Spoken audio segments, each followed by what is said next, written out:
أعوذ بالله من الشيطان الرجيم بسم الله الرحمن الرحيم سبحان الذي أسرى بعبده ليلا من المسجد الحرام إلى المسجد الأقصى الذي باركنا حوله لنريه. نن درس قرآن کې د 15مې سپارې مکمله خلاصه بیانېږي. دغه سپارې په شروع کې الله تعالی د معراج واقعا په تفصیل سره بیان کړی ده. د نبوت په 11 کال باندې دا واقعا پیښه شوې وه. د دې واقعې دوه حصې دي، یوه حصې ته اسراء وایي او بلې حصې ته معراج وایي. د مکې مکرمې نه ونیسه د بیت المقدس پورې چې کوم سفر و دې ته اسراء وایي، او د بیت المقدس نه ونیسه د عرش معلی پورې چې کوم سفر و دې ته معراج وایي. نو عمومي طور باندې دا واقعا د معراج په لفظ سره تعبیر کیږي، او دا د نبی علیه الصلاة والسلام یو خصوصي او یو امتیازي معجزه وه. دا سفر چې کوم دا نبی علیه الصلاة والسلام ته جسمانی شوی و، روحاني نه و شوی. دا سفر نبی علیه الصلاة والسلام په خوب کې نه و کړی، بلکې په ظاهره په ویښه باندې نبی علیه الصلاة والسلام دا سفر کړی و. او بیا په دغه سفر کې نبی علیه الصلاة والسلام د الله تعالی سره ملاقات کړی و، بیا الله تعالی سره خبرې کړې وې. الله تعالی په دا سفر کې لمونځونه په فرض کړي، 50 لمونځونه وو، خو بیا آخر 15 لمونځونه پاتې شوي وو. هغه تفصیلي واقعه ده. او بیا په دغه سفر کې الله تعالی نبی علیه الصلاة والسلام ته 3 قسمه هدیه ورکړه. اول خو دا خبره ده چې کوم یو سړی چې مشرک نه وي، ډېره زیاته ګناه وکړي، الله تعالی به بیا هم د کله نه کله معاف کوي. او دومره خبره دا ده چې د سوره بقره آخري آیتونه دا هم نبی علیه الصلاة والسلام ته په دغه موقع باندې الله تعالی ورکړل. او درېمه خبره دا ده چې الله تعالی په دغه موقع باندې نبی علیه الصلاة والسلام ته 50 لمونځونه ورکړل، خو 50 کې 15 پاتې شول. بیا په دې نه مخکې الله تعالی د بني اسرائیلو تذکره بیان کړې ده، وایي دوی به 2 وارې سرکشي کوي او 2 وارې په دوی باندې عذاب راځي، تکلیف راځي. وقضینا الی بني اسرائیل فی الکتاب لتفسدن فی الارض مرتين. بني اسرائیلو به پیغمبران ناحق قتل کول، او بني اسرائیلو به شرک کو او بت پرستی به کوله، او داسې تورات په دا کې به تحریف هم کو او شرک به هم کو. بیا داسې وشول چې په دوی باندې الله تعالی د بخت نصر دا مسلط. بیا یهودیان قتل کړل او بیت المقدس بالکل ختم کو، او ډیر زیات کسان په زرګونو کسان دا قیدیان کړل، او بیا تقریبا 80 کاله دغه یهودیانو د غلامي ول ژوند تیراو. بیا بخت نصر د ځان سره یوړل او بابل مقام ته هلته وخت تیري کوله. بیا الله تعالی داسې وکړل چې یو وخت بیا دوی ته یهودیانو ته الله تعالی خوشحالي ورکړه، د زمان یې ورکړل او مال یې ورکړ کثیر تعداد سره. او بیا داسې وشول چې دوباره بیا د سرکشي اختیار کړله، بیا به یې بتانو ته سجدې لګولې او پیغمبران به ناحق قتل کول او ګناهونه به یې کول، سرکشي به یې کوله، شرک به یې کوو. بیا داسې وشول چې الله تعالی دا یو بل کس ته تیتوس رومي دا په دوی باندې مسلط که او دوی ټول قتل کړل، او داسې یو سره جنګ وکړ. وقضا ربک الا تعبدوا الا ایاه وبالوالدین احسانا. دلته الله تعالی 2 شیزونه بیان کړي دي، یو د حقوق الله او بل د حقوق العباد. حقوق الله مطلب دا ده چې صرف د الله تعالی عبادت کوي بغیر د ریا نه، او حقوق العباد دا مطلب ده چې مور پلار سره ښه سلوک کوي، مور پلار قدر کوي، د هغه عزت کوي، احترام یې کوي. مور پلار ته اوف مه وایي، غلطه خبره مه ورته کوي، کنځل مه ورته کوي، او هغه سپکوئ مه. دې حده پورې چې مور پلار ته خپل لاسونه لاندې کوي، د دې احترام کوي. او بیا د مور پلار دپاره د الله تعالی نه دعا غواړي. بیا مخکې الله تعالی دا خبره بیان کړې ده، امر بالمعروف او نهي عن المنکر. د دین خلاصه دا 2 شیزونه دي. یو د امر بالمعروف، الله تعالی چې د کومو کارو کولو موږ ته حکم راکړی ده موږ به هغه کوو، او نهي عن المنکر چې د کومو کارونه الله تعالی موږ منع کړي هغې نه به موږ ځان منع کوو. د مشرکینو دا یو بد عادت و چې هغه به خپل اولاد د غربت د خوف نه د یری نه قتل کول. الله تعالی د دې خبرې د تردید کوي وایي تاسو ته هم رزق زه درکوم، د رزق مالک زه یم. لکه څرنګه چې تاسو ته زه رزق درکوم داسې تاسې بچیانو ته هم زه رزق درکولی شم. او د دې کومه عقیده او د دغې تردید الله تعالی بیان کوي. دې نه بعد الله تعالی دا خبره بیانوي وایي تاسې قتل مه کوئ، زنا مه کوئ، دروغ مه وایئ، سود مه کوئ، څوک ناحقه قتل کوئ مه، او د حقوقو خیال ساتئ. داسې د ټول تفصیل الله تعالی بیان کړی ده. بیا بعث بعد الموت دغه متعلق الله تعالی فرمایي وقالوا اذا كنا عظاما ورفاتا انا لمبعوثون خلقا جديدا. منکرینو به دا ویل وایي مونږ چې کله مړه شو او د مونږ اډوکي د خاورې شي بالکل ذره ذره ټوکړې ټوکړې شو، بیا به الله تعالی مونږ دوباره څنګه راپاسوي. دلته دا خبره بیانېږي وایي تاسې که چېرته کاڼی هم جوړ شي یا وسپنه جوړ شي، ورسپینه جوړ شي، د ځان نه ورسپینه جوړه کوي، یعنی که تاسې په خیال کې په دې نه هم مضبوط شوي وي، که تاسې چېرته هغه هم جوړ شي بیا به هم تاسې الله تعالی دوباره راپاسوي. یو چې الله تعالی اول دوباره د انسان په تخلیق باندې قادر ده، بیا دوباره تخلیق خو د الله تعالی دپاره ډېر زیات اسان ده. بیا الله تعالی د مشرکینو حالت بیانوي وایي مشرکینو به د بتانو ته سجدې کولې، د یغو عبادت پې کوو، د الله تعالی سره به شریک جوړو.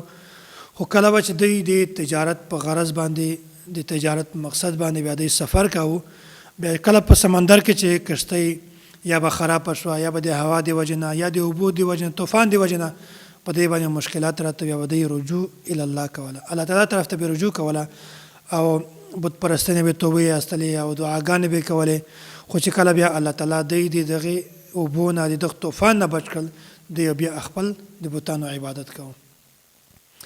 بیا الله تعالی د لمانځه وختونه بیان کړي دي چې 5 وختونه 5 منځونه په تاسې باندې فرض شوي دي. خو په دې کې یو لمونځ ده د سحر وال، هغې ته وقرآن الفجر اقم الصلاة لدلوک الشمس الى غسق الليل وقرآن الفجر. د سحر لمونځ ته د قرآن نه ویلي دي. دغې وجه دا ده چې د باقي لمانځو په نسبت باندې د سحر په مانځه کې ډېر زیات قرات کېږي. د دغه زیات قرات د زیات قرآن د ویلو د وجه نه د سحر لمونځ ته د قرآن نه ویلي دي. بیا الله تعالی د تهجد د لمانځه فضیلت بیان کړی ده. نبی علیه الصلاة والسلام ته حکم ورکړی چې تهجد لمونځ کوه او د تهجد په مانځه باندې دا یوه خبره په ذهن کې کېنوئ. اصل وخت خو دا ده چې کله سړی سحر مانځه نه مخکې راپاسي او 8 رکعاته تهجد لمونځ وکړي. که بیا هم چاته د سحر راپاسېدل مشکل وي، بیا هغه ته پکار ده چې کله بیګت څملي په خوب نه مخکې دی 8 رکعاته د تهجد لمونځ وکړي. بیا ویسألونک عن الروح قل الروح من امر ربي. دلته مشرکینو دغه سوالونه کول، هغه د یهودیانو نه به سوالونه زده کړي وو او دا خبره به کوله. نبی علیه الصلاة والسلام نه به دا پوښتنه کوله چې روح څه شی ده. بیا الله تعالی دا خبره بیانوي وایي دوی ته دا مه وایه چې روح دا شی ده، بلکې دا ورته وایي چې روح د الله تعالی امر ده او تاسې دغه علم ځکه نشته چې تاسې کې دومره صلاحیت او دومره ذهن طاقت تاسې نشته چې تاسې دغه مفهوم په سمجھ کې کېنوئ. ولقد آتینا موسی 9 آیات بینات. دلته الله تعالی چې موسی علیه السلام ته کومې واضحې نشانیانې ورکړې وي، الله تعالی د هغو تذکره بیانوي. دغو نه یا خو معجزات مرادي یا د دغو نه مراد د الله تعالی احکامات دي. د حضرت موسی علیه السلام معجزات مرادي لکه عصا، ید بیضا، یا داسې د چې سمندر 2 ټوکړې شو او داسې هغه خلک چې په ژبه کې لکنت و هغه به ټیک کېدل، یا د چې کوم فرعون چې کوم هغه قوم په هغه باندې عذاب 5 قسمه عذاب راغی، د ملخانو وال، د چندخو وال، د وینې وال او داسې د اوبو وال طوفان وال عذاب پرې راغی په دې باندې. یا دغه نه مراد د الله تعالی احکامات دي چې تاسې غلا مه کوئ، دروغ مه وایئ او ناحق قتل مه کوئ او شرک مه کوئ، داسې زنا مه کوئ. دا ټول کارونه الله تعالی دلته بیان کړي دي. بیا مخکې دا خبره الله تعالی بیانوي قل ادعوا الله او ادعوا الرحمن ایاما تدعوا فله الاسماء الحسنى. نبی علیه الصلاۃ والسلام یو دعا کوله، بیا په دعا کې د الله تعالی رسول دا خبره بیان کړه چې الله تعالی او رحمان نوم یې هم واخیستی او الله تعالی نوم یې واخیستی. بیا مشرکینو دا ورته ویل وایي ته خو مونږ ته دا وایي چې تاسې صرف یو د الله تعالی عبادت کوئ، ته خو د الله عبادت هم کوئ، د رحمان عبادت هم کوئ. دلته دوی جواب ورکړی چې الله تعالی یو ذات ده، د یو شریک نشته، خو د الله تعالی نومونه دا زیات دي. په کوم نامه باندې ستاسې د الله تعالی نه دعا غواړئ هغه صحیح ده، دا کې هېڅ حرج نشته. بیا الله تعالی مخکې دا خبره بیانوي. نبی علیه الصلاۃ والسلام مخکې په لمانځه کې په زوټه باندې قرات کوو. بیا مشرکینو چې کله نبی علیه الصلاۃ والسلام دا قرات اورېده بیا به دوی ملنډې پې والې. الله تعالی ورته ویانوي وایي ته چې کله قرات کوې دا په سوکه سره کوه، نه بالکل سوکه چې خپل نه پې پوهېږي او نه بالکل دومره تیز چې هغه تاسې ملنډې مذاق دې وړاوي. نو بهتره خبره دا ده چې ته په اعتدال سره، ځکه چې دین دا ټول په اعتدال سره راغلی ده. دا مخکې بل صورت ته صورت کهف، د کهف معنی ده غار. دغه صورت ته صورت کهف ځکه وایي چې په دا کې اصحاب کهف د غار والو تذکره بیان شوې ده. او بیا داسې د مدینې چې کوم یهودو یا د مکې مشرکینو دغه باندې نبی علیه الصلاۃ والسلام نه دا سوال وکړو، وایي روح څه ته وایي، اصحاب کهف څوک وو، او داسې درم سوال یې داسې نه وکړو چې ذوالقرنین والا کیسه څرنګه وه. روح متعلق سوال ځینې وکړو او د اصحاب کهف متعلق سوال ځینې وکړو، د ذوالقرنین د واقعي تفصیل هم د ده نه پوښتنه وکړله. بیا نبی علیه الصلاۃ والسلام دوی ته وویل چې زه به سبا تاسې ته جواب درکوم. او په دغه ځای کې نبی علیه الصلاۃ والسلام انشاء الله دا لفظ نه ووایي. بیا به سبا راغی، نبی علیه السلام بیا ورته سبا زه جواب درکوم. بهرحال وحی بند شوله، 15 ورځې بعد دغه صورت آیت را نازل شو، ولا تقولن لشیء انی فاعل ذلک غدا الا ان یشاء الله. بیا الله تعالی ته د خبرې خوند نه کوي چې دوی ورته زه به سبا تاسو ته جواب درکوم، بلکې الله تعالی ورته بیانوي وایي ته چې کله هم یو کار کوي بیا دا خامخا وایي چې ان شاء الله زه بیا تاسو ته دغه خبرې جواب درکوم. بیا داسې وشول چې د دغه د آخري دوه کوم سوالونه دي دغه جوابات دلته موجود دي، او نور سوالونه بني اسرائیل چې کوم صورت ته په هغه کې تفصیل سره خبره تېره شوې ده.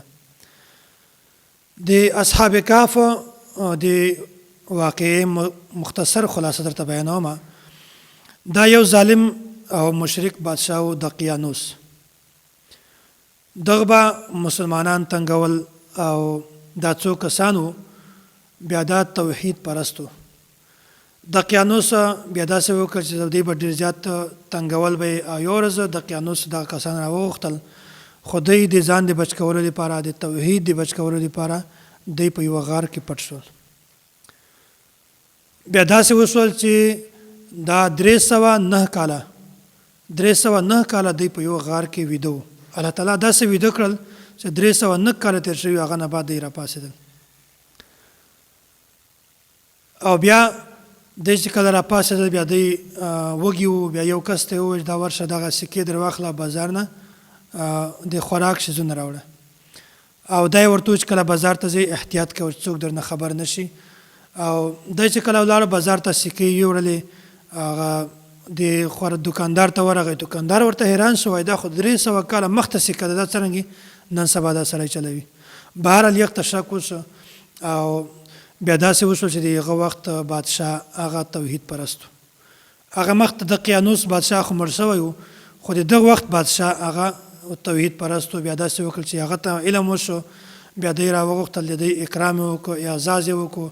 بیا چې کله دوی مړه شول بیا په هغه نه بعد دوی یوه تخته ولیکله، تخته د غار په خوله باندې ولګوله چې په دغه کې دغه بزرګان او د الله تعالی ولیان ښخ دي.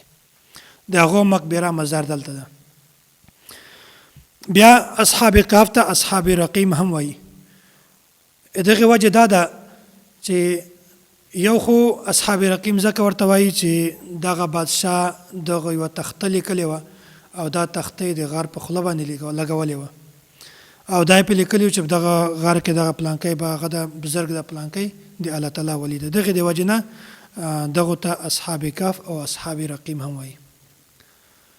بیا مخکې الله تعالی دا خبره بیانوي، وایي ما د دوی د جسم بالکل حفاظت کړی ده، صحیح سلامت چې کله به لمر سترګه راختله په دی به نه لګېدله، چې کله به لمر ډوبېدی په دی به لمر نه لګېده، او غار خوله مې کلاو کړې وه، د دې هوا مسله نه وه، او دی بالکل په آرام سره هلته پراته وو. بیا چې کله دی د خوب نه راپاڅېدل، وکذلک بعثناهم لیتساءلوا بینهم قال قائل منهم کم لبثتم قالوا لبثنا یوما او بعض یوم. مشوره سره وکړه چې موږ به څومره وخت دلته ویدو، یو ورته وویل چې موږ خو یوه ورځ ویدو، یا په یوه ورځ نه څه وخت کم، یا بعضې داسې ورته وویل چې الله تعالی په دې خبره باندې ښه پوهېږي، موږ ته یې د علم نشته.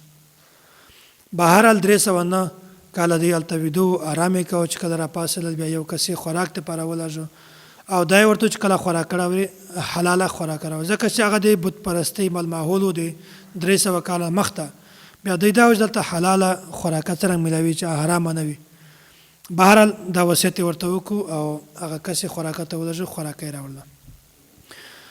بیا مخکې دا خبره بیانوي د اصحاب کهف د تعداد متعلق خو الله تعالی ته علم ده، خو بهرحال حضرت عبدالله بن عباس رضی الله تعالی عنه ته د علم و.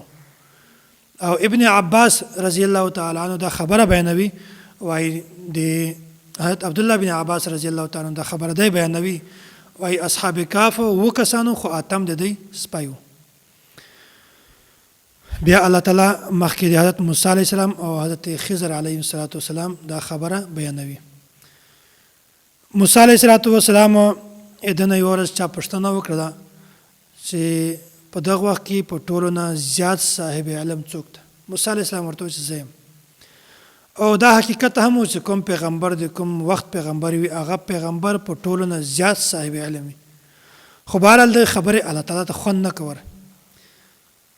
بالکل مختصر خبره درته بیانومه.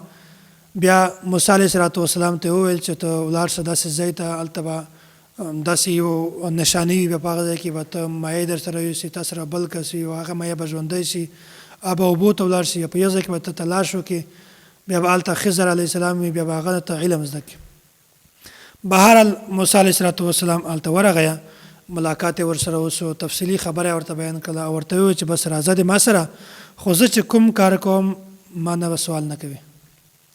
الله تعالی خضر علیه السلام ته تکویني علم ورکړی و. بیا چې کله روانو مخته، بیا داسې وشول چې خضر علیه السلام د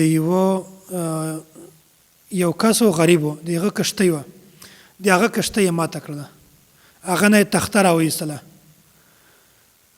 موسی علیه السلام ډېر زیات برداشت وکړ. بهرحال مخته روانو، بیا داسې و چې د یو ماشوم هغه ته یې څاپېړ ورکړه، هغه یې قتل کړ. بیا مخته روانو، یو دیوار و هغه غورځېدو، خو د بغیر بې اجرت نه هغه دیوار سیخ ودراو.